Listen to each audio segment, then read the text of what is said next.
Welcome back to the Daughters of the Moon podcast. Mom and I are both grateful that you can join us today on the podcast. And today we are welcoming back Dennis J. Henson with us as part 6 of the 12-part series that we're doing from his book, The Real Impact. And the story that we're going to listen to today and then discuss a little bit is getting Southwest off the ground. So welcome back to the podcast, Dennis. We're excited that you can join us again. You bet we are. Thank you very much for having me. I really enjoyed these. Us as well. So I will just get it queued up and we will listen. Getting Southwest off the ground. In the mid-1960s, an ex-state Supreme Court Justice, Herb Kelleher, moved to Texas to start a new business or a law firm. Not your typical entrepreneur, Herb was a fun-loving, chain-smoking, hard-drinking, Harley-driving New Jersey Yankee. One of his law clients, Texas business tycoon Rollin King, and his banker, John Parker, also wanted to start a new company. They were looking for something big and different when Rollin came up with starting an airline. He visualized a carrier inexpensively flying passengers to cities in the southwestern United States. But Parker wasn't sold. Start a new airline? Have you lost your mind? Although when Rollin said, I believe I know someone that might be just crazy enough to take on something so unusual, John relented. So a meeting was arranged with Kelleher at a bar to discuss their plan. At the meeting, legend has it, Rollin sketched out his ideas for a different kind of airline on a cocktail napkin. King's appraisal of Kelleher was correct, and the plan intrigued the jurist. A short time later, the three set out to achieve the improbable with Herb in the cockpit. Here are only some of the things Kelleher faced on his first day in his new position. In addition to all the usual business startup issues, a myriad of additional challenges awaited him, including the airline industry was overly regulated and highly unionized. There were already 3 regional airlines serving the southwest United States and 3 times that many national carriers. Herb's to-do list included finding space at already crowded airports, dealing with routine restrictions, and attaining permission to take to the air from the U.S. government. Government permissions meant dealing with politicians and national and state regulations. Add to that the tremendous costs of purchasing a fleet of safety-rated passenger airliners, storing the fleet, maintenance facilities, jet fuel, and the salaries of highly trained, safety-rated mechanics and pilots. Unintimidated, Herb took over the operation and started making decisions. First, he limited flights to inside Texas to avoid federal Civil Aeronautics Board price controls and market regulations, and to give Southwest the freedom to undercut competitors' prices. It was never Herb's plan to keep the airline restricted to Texas. He secretly dreamed of building Southwest into a primary carrier. But before he could hope to achieve that dream, he first needed to get Southwest planes in the air. Yet that turned out to be a more significant challenge than he could have possibly imagined. By 1967, Kelleher had put all the pieces together and the brand new Southwest Airlines fleet was ready to fly. However, that was also when Herb's real problems began. The second Southwest Airlines took shape, it was buried in lawsuits initiated by competitors, Braniff, Continental, and Texas International Airlines. Kelleher took on their challenges and met their highly paid attorneys countless times in court. The battles were long, arduous, and very expensive. With the entire air transportation industry whispering, shaking their heads, and laughing, Herb stood firm despite their reservations. Who do they think they are, trying to start a new airline without any experience? For 4 excruciating years, Herb personally fought battle after battle. His quest finally reached a climax when he presented Southwest's case before the United States Supreme Court. The war was won, but Southwest's passenger fleet had been sitting empty and unable to make a flight for 4 years. By the time they finally received permission to take to the air, their fleet was reduced to 4 Boeing 737s. Yet with all the roadblocks out of the way, Herb took the airline public, and in June 1971, 650,000 shares were offered at approximately $11 a share. Although the stock's proceeds provided the airline some needed working capital, Most of it went to pay the remaining legal expenses. For the next 2 years, Southwest struggled to even exist. And by 1973, the tiny airline was on the verge of collapse. But Herb sold one of the big jets rather than give in or lay off a single employee. Then he launched the uphill climb that would make him the talk of the airline industry for decades. But this time, there would be no laughing.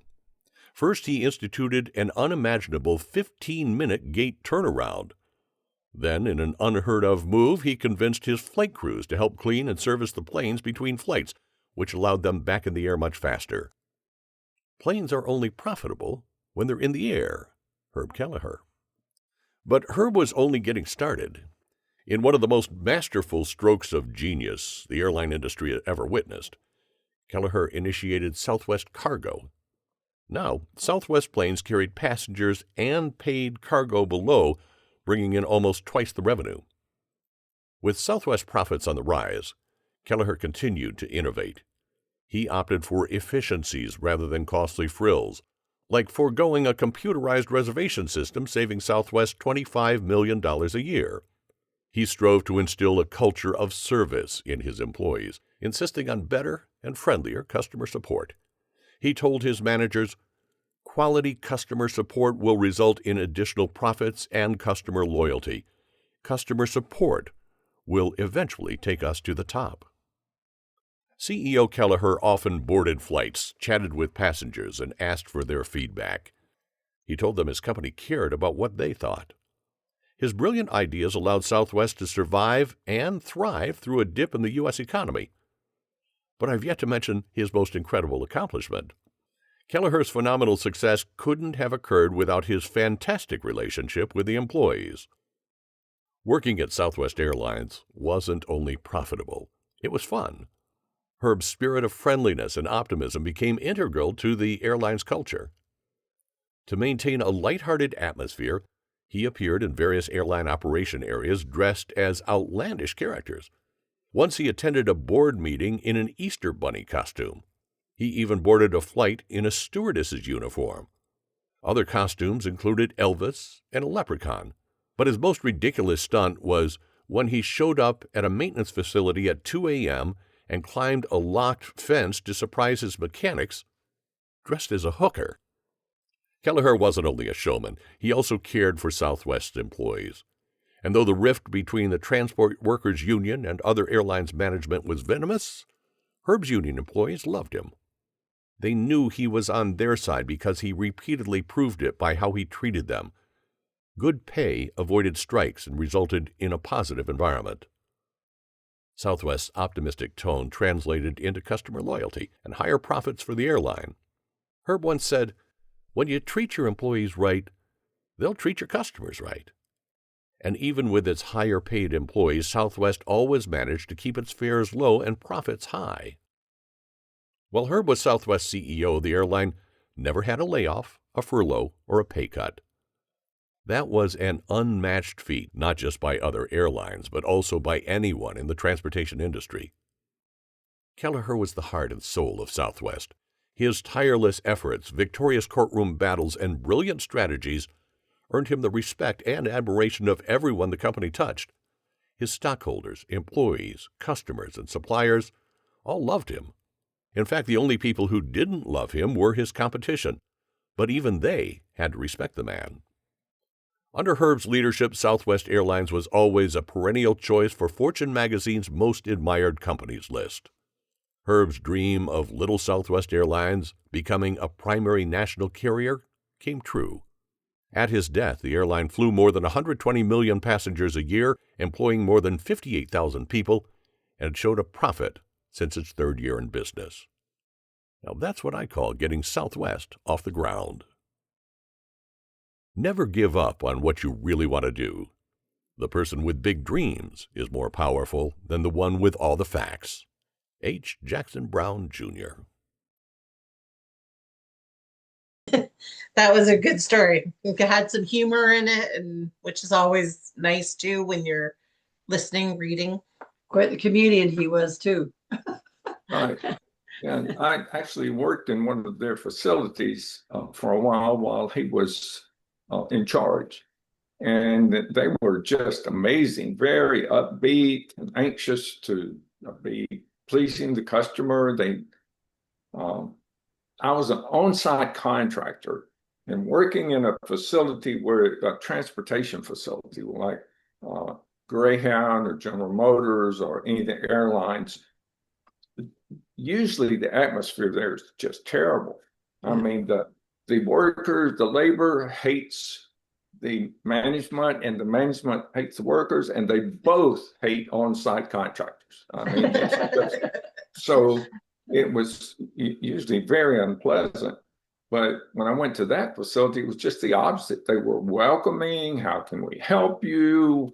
You know, this is a different kind of facility. And I'm very impressed. And I never forgot that. And I thought, I had heard the story about these guys getting together and creating an idea on a napkin in a bar. And of all things, to start a new business, an entire airline. I mean, goodness, what an undertaking. So it's an amazing story, but things have changed quite a bit. Now it's just like everything else. Yes. But when he was in charge, it was different. It really was. Yeah, that's neat. And I think it's a good reminder too of when we do get these ideas that come to us to jump on these ideas, because how many people can say, oh, I had this idea, and the next thing you know, it's like mass marketed throughout the world. Yeah. Right? You're like, oh, I should have jumped on that. That's right. I've done that several times. I saw something on TV. I told my wife something on the TV the other day. I said, I invented that, 25, 30 years ago. That I did that, but I ran into problems with manufacturing and marketing, and I just didn't know what to do. But now it's very popular.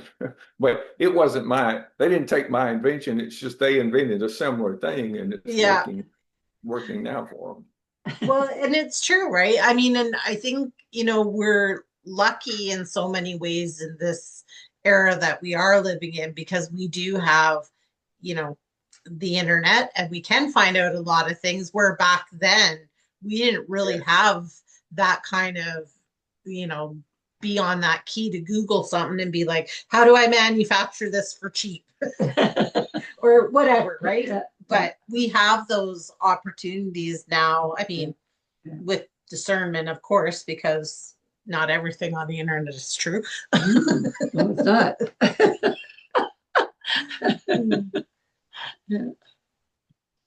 But I think it is a really interesting story, and I think it's inspiring to people too, that these ideas can just come from anywhere. Yeah, follow your dreams. That's right. And when people set their mind that they want to accomplish something, which is what Herb did, and he had so many obstacles, most people would have just thrown their hands up and said, no. They got sued the second they opened the door. Yeah. All of their competition sued him. And he had to take it all the way to the Supreme Court. And his entire, all of these planes were sitting there for 4 years. And they had to pay for a place to keep them. They had to keep them up so that they were, if they were able to go forward, ready to go. Fly. And it was just, and the cost of the litigation alone was extremely expensive. So it's just an amazing thing that they ever took flight, and that they made it work, and that it's still in operation, and made a profit too. Yeah, it goes to show too, when you treat people around you well, the people around you well want to help you along on your path. That's right? true. So, that's true. It sounds like he had an amazing personality and amazing, just wanted to make everybody happy, really. Yes. And he treated his employees well, and they loved him for it. So, like you said, there's a lot to be learned from that. Any business can learn from that. Absolutely. So where can everybody find all these stories of yours? the name of the book is Real Impact Daily Inspiration, and it's on Amazon. You can find it on my website, realimpactbook.com. And if you would like a free ebook, the entire ebook, just go to realimpactbook.com, scroll to the bottom where it says Podcast Attendee, and you will be able to put in your name and email and get an instant download. You can have it downloaded and be reading it before this podcast is over. And the good part is there are no strings attached. You will not be put on a mailing list. Now, there's a link there that says, if you want to be notified when my other books come out, click here, and you will get a notification, okay? And the 7 Secrets of Success was just put up, so be sure to go look for it, or some of my real estate books or whatever. So if you want to be notified, you will be. If you don't, you will not be. And what I'm hoping is that the book will help you. I hope that you'll get it and use it to form the habit of reading something positive every day that moves you toward your goal. Yeah. I hope you'll think of other people that the book would help and maybe give it to them as a birthday, Christmas, a gift, any occasion, any occasion. And books very inexpensive, and people like them and they keep them for a long time. The hardcover book is very nice. I mean, it's got the very best paper, the very best binding. It's got pictures. We had an artist draw pictures for it.